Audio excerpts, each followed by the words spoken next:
Hello friends, welcome back. आज की हम इस वीडियो में करने वाले हैं क्लास 11th साइंस बायोलॉजी का chapter number 8 cell the unit of life. When you look around you see both living and non living thing. You must have wondered and asked yourself what is it that makes an organism living, or what is it that an inanimate thing does not have which a living thing has। देखो, आप जब अपने आसपास देखोगे तो आपको living thing और non living thing दोनों देखने को मिलेंगे। एक बार आप अपने खुद से एक बार क्वेश्चन कीजिए कि ऐसी कौन सी चीज़ है जो ह्यूमंस में या फिर किसी भी ऑर्गेनिज्म में होती है जिससे वो जीवित रहते हैं, या फिर ऐसी कौन सी चीज़ वस्तु में नहीं है या फिर थिंग्स में नहीं है जिससे वो जीवित नहीं रहते हैं। ठीक है, तो इसका आंसर है कि जो लाइफ का जो सबसे बेसिक यूनिट है सेल, जो लिविंग ऑर्गेनिज्म में होता है बट थिंग्स में नहीं होता है, यानी नॉन थिंग्स में नहीं होता है। ठीक है, इसकी वजह से जो लिविंग बीइंग्स या फिर ऑर्गेनिज्म होते हैं वो जीवित दिखते हैं। तो यहाँ पे इसी के बारे में हम पूरे चैप्टर में डिस्कस करने वाले हैं। All things are composed of cells, some are composed of single and some are composed of many cells known as multicellular. देखो, all organisms are composed of cell मतलब जितने भी ऑर्गेनिज्म हैं वो सब सेल्स से बने होते हैं। अभी कोई ऑर्गेनिज्म ऐसा होगा जो सिंगल सेल से बना होता है जिसको हम यूनिसेलुलर ऑर्गेनिज्म कहते हैं, जबकि ऐसे ही दूसरे भी ऑर्गेनिज्म होंगे जैसे ह्यूमन हो गया, एनिमल्स हो गया, प्लांट्स हो गया, ये सब जो है इनमें बहुत सारे अलग अलग सेल्स होंगे जो जिन्हें हम मल्टी सेलुलर सेल ऑर्गेनिज्म या फिर मल्टी सेलुलर सेल कहते हैं। ठीक है, देखो मैंने क्या बोला कि ऐसे ऑर्गेनिज्म जिनके पास एक सेल हो उन्हें हम यूनिसेलुलर ऑर्गेनिज्म कहते हैं, और ऐसे ऑर्गेनिज्म जिनके पास एक से ज़्यादा सेल्स हो उन्हें हम मल्टी सेलुलर ऑर्गेनिज्म कहते हैं। मैं आपको कुछ एग्जांपल्स देती हूँ। जैसे देखो, यूनिसेलुलर ऑर्गेनिज्म में आप देख सकते हो अमीबा हो गया, प्लाज्मोडियम हो गया, पैरामोसियम हो गया। ठीक है, अगर मल्टी सेलुलर ऑर्गेनिज्म का अगर मैं आपको एग्जांपल दूं तो एनिमल्स हो गए, ठीक है, फंजाई हो गया, ये सब आपके मल्टी सेलुलर ऑर्गेनिज्म में आते हैं, और मल्टी सेलुलर ऑर्गेनिज्म में ह्यूमंस भी आते हैं। नेक्स्ट आता है अब आपका 8.1 what is a cell. Cell क्या होता है? तो देखो, unicellular organism are capable of first independent existence and second performing the essential function of life.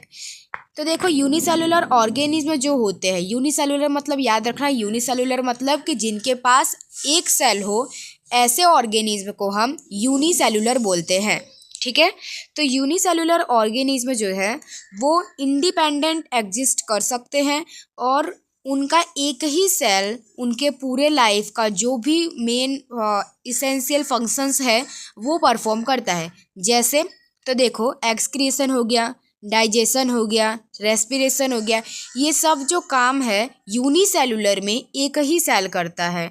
ठीक है, अब anything less than a complete structure of a cell does not answer independent living, hence cell is the fundamental structural and functional unit of all living organism. जितने भी living organism है उनके पास उनका जो फंडामेंटल, स्ट्रक्चरल और functional unit है cell. ये है आपका सेल का डेफिनेशन। ठीक है, 1 मार्क के लिए पूछा जाता है एग्जाम में, इसको लर्न कर लेना कि cell is the fundamental, structural and functional unit of all living organism. ठीक है, अब देखो यहाँ पे एक साइंटिस्ट का नेम आया है, एंटोन वॉन लीवनहॉक, जिन्होंने पहले उन्होंने देखा और इसके बाद उन्होंने डिस्क्राइब किया लाइव सेल, यानी जिंदा सेल। जिंदा सेल मतलब विथ साइटोप्लाज्म, जिसके पास साइटोप्लाज्म होता है ना उसको लाइव सेल कहते हैं, और जिनके पास साइटोप्लाज्म नहीं होता है उनको डेड सेल कहते हैं। तो एंटोन वॉन लीवनहॉक पहले उन्होंने देखा और फिर उन्होंने डिस्क्राइब किया लिविंग सेल। ठीक है, Robert Brown later discovered the nucleus. ये है आपके दूसरे साइंटिस्ट का नाम, रॉबर्ट ब्राउन, जिन्होंने न्यूक्लियस की डिस्कवर किया था। अब the invention of the microscope and its improvement leading to the electron microscope revealed all the structural details of the cell. अब देखो सेल इतने छोटे होते हैं कि जिनको हम अपने नेक्ड आइज से नहीं देख सकते, उनको हम किसी इलेक्ट्रॉन माइक्रोस्कोप से देखा जाता है। यहाँ पे मैंने आपको 2 साइंटिस्ट के नाम बताए। इससे पहले भी एक साइंटिस्ट है जो आपके टेक्स्ट बुक में नहीं दिया था, ठीक है, जिनका नाम है रॉबर्ट हुक। उन्होंने भी सेल की डिस्कवरी की थी, पर उन्होंने जिस सेल की डिस्कवरी की थी वो डेड सेल था। उसके बाद एंटोन वॉन लीवनहॉक आते हैं जिन्होंने लाइव सेल के बारे में बताया, और इसके बाद रॉबर्ट ब्राउन आते हैं जिन्होंने न्यूक्लियस के बारे में बताया, ठीक है। तो यहाँ पे आपको सिर्फ 2 ही साइंटिस्ट का नाम याद रखना है, एंटोन वॉन लीवनहॉक और फिर रॉबर्ट ब्राउन। नेक्स्ट आता है 8.2 सेल थियरी। अब यहाँ पे आपको डेट के साथ नाम याद रखना है, ठीक है। तो देखो 1838 में मैथियस स्लेडन, क्या नाम है, मैथियस स्लेडन, जो एक जर्मन बोटानिस्ट थे। बोटानिस्ट मतलब कि जो प्लांट्स के बारे में डिस्कवरी करते हो, जिनके बारे में स्टेटमेंट या फिर नॉलेज देते हो, जिनके बारे में डिस्कवरी करते हो, वो होते हैं बोटानिस्ट, ठीक है। तो देखो मैथियस स्लेडन जो थे 1838 में जर्मन बोटानिस्ट थे, और उन्होंने बताया कि जो प्लांट्स होते हैं, उन्होंने plants and observe that all plants are composed of different kind of cell which form the tissue of the plant. उन्होंने बताया कि प्लांट के अंदर अलग अलग टाइप्स के सेल होते हैं जो मिला के एक टिश्यू बनता है, ठीक है। अब all about the same time, और उसी समय थियोडर स्वान, क्या नाम आया, दूसरा नाम आया है आपका सेल थियरी में, थियोडर स्वान 1839 में, जो ब्रिटिश जूलॉजिस्ट थे, ठीक है। जूलॉजिस्ट मतलब जो एनिमल के बारे में डिस्कवरी करते हो, उनके बारे में जानकारी देते हो वो, ठीक है। तो बॉटनी का मतलब होता है जो प्लांट के बारे में पढ़ते हो, और जूलॉजिस्ट का मतलब होता है जो एनिमल्स के बारे में स्टडी करते हो वो। अभी जो थियोडर स्वान 1839 में ब्रिटिश जूलॉजिस्ट थे, उन्होंने अलग अलग टाइप्स के एनिमल सेल के बारे में बताया, और उन्होंने ये भी बोला कि सेल के बाहर एक थीन आउटर लेयर होता है जिसको प्लाज्मा मेम्ब्रेन भी बोला जाता है, ठीक है। अभी उन्होंने एक्स्ट्रा नॉलेज, मतलब उन्होंने एक्स्ट्रा खोज की कि प्लांट के बाहर यानी plant tissue that the presence of cell wall is a unique character of plant cell. Plant cell में भी ऐसा होता है, ठीक है।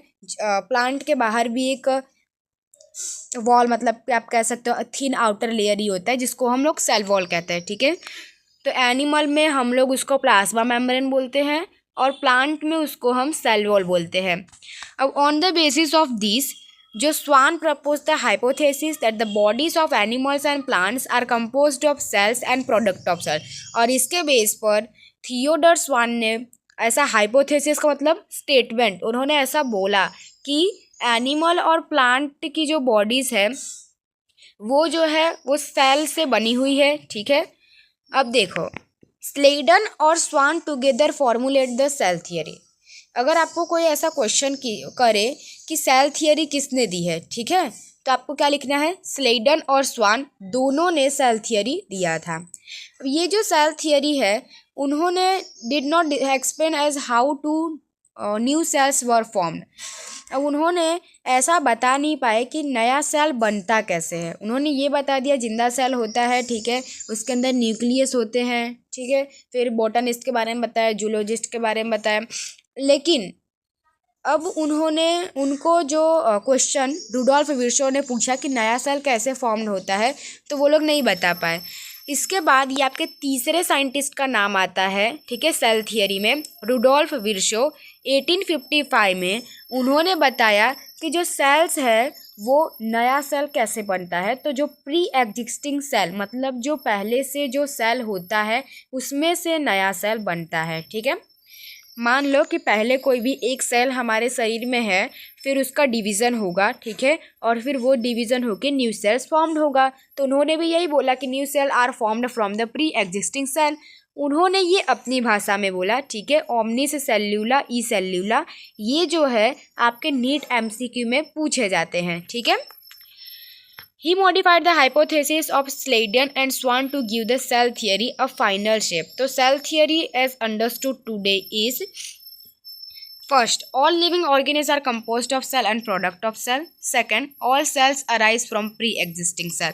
तो यहाँ पे उन्होंने बताया है कि जितने भी लिविंग ऑर्गेनिज्म हैं वो सेल्स से बने हुए हैं, और जो सेल्स है वो प्री एग्जिस्टिंग सेल यानी पहले से जो सेल होता है उसमें से नया सेल बनता है. ठीक है, यहाँ पे आपका 8.2 का थियरी भी यानी सेल थियरी भी ख़त्म होता है. अगर आपको हमारा वीडियो पसंद आया तो इसे लाइक कीजिए, सब्सक्राइब कीजिए और शेयर कीजिए. मिलते हैं अगले वीडियो में पार्ट 2 के साथ. जय हिंद, जय भारत.